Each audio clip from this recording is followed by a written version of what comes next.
You sent us in questions via email, Twitter, Facebook, and more, so it's time to answer a few.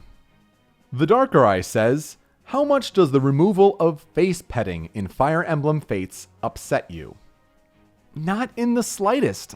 I know it's something that people like to talk about as the censorship of video games, but it's really people not understanding how localization works. You know, the age of consent in Japan is lower than it is here in the United States, and so when you're touching younger girls, younger guys, something had to be done. And it's not like they took out the mode entirely. Of course, you can do some face touching of your S rank, your respective partner that you marry, so you even get some of the conversation and the items and the benefits that way. So I think people who are saying that it's censorship of video games are taking it much too far. And if they're saying pre-order canceled and all that nonsense, then they really didn't want to play Fire Emblem in the first place. You can play Love Plus. You can wait for PlayStation VR and do that summer lesson. I know it certainly didn't detract me, and I cannot wait to play Fire Emblem Fates. At Varshal asks, what is your opinion on the console war in general? It is fascinating to watch on a corporate level. All these companies making moves against each other, price cuts, launch lineups, console exclusives, third-party partnerships. It's great. It's very entertaining, and that's what I love about the console war. I mean, none of that was more apparent than in November 2013 with the launch of PlayStation 4 and Xbox One a week apart from each other. Of course, the worst part about it is the fanboys.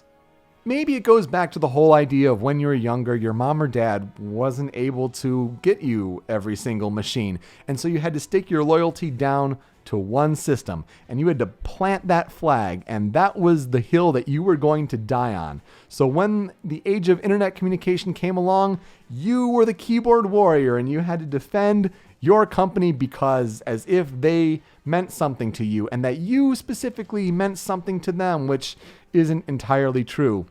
My advice, grow up, get your education, get a degree, get a good job, save money, buy whatever system you want.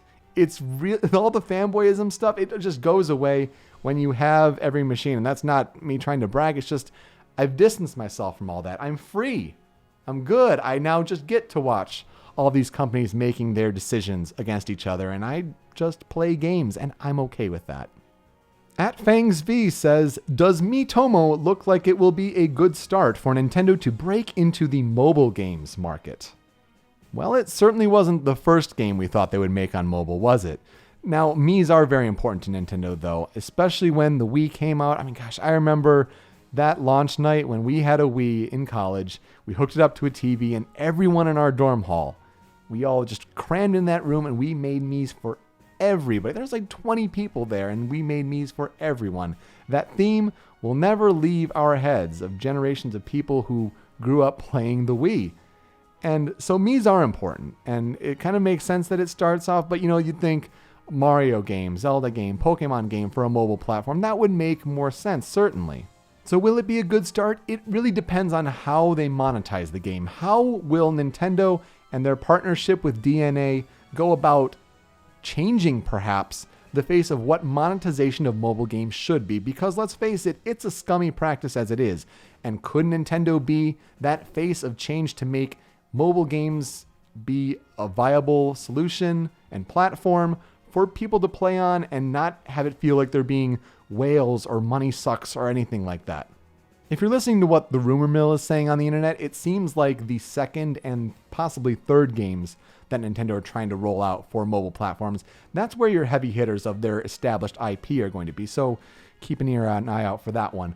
But really, I don't think Miitomo is going to be a huge success, though it does get Nintendo's foot in the door, and I think that's probably just the most important thing, is that they're starting and that they're trying. And if you haven't yet, go and reserve your Nintendo account. It's different than your Nintendo Network account, and you want to have that in place with your, basically it's the new solution to Club Nintendo. It's the My Nintendo points and rewards systems account. You want to get that account reserved. So if you have not yet, do go do that. I highly recommend it. Miitomo, I don't see it being a huge success. It really depends on how it's monetized. But look forward to the next game that Nintendo comes out on mobile. Thanks for your questions. I look forward to answering more. You can reach us on Twitter at Tempo Control. On Facebook, we're at Tempo Control Show. tempocontrolshow@gmail.com. Any number of ways you can reach us.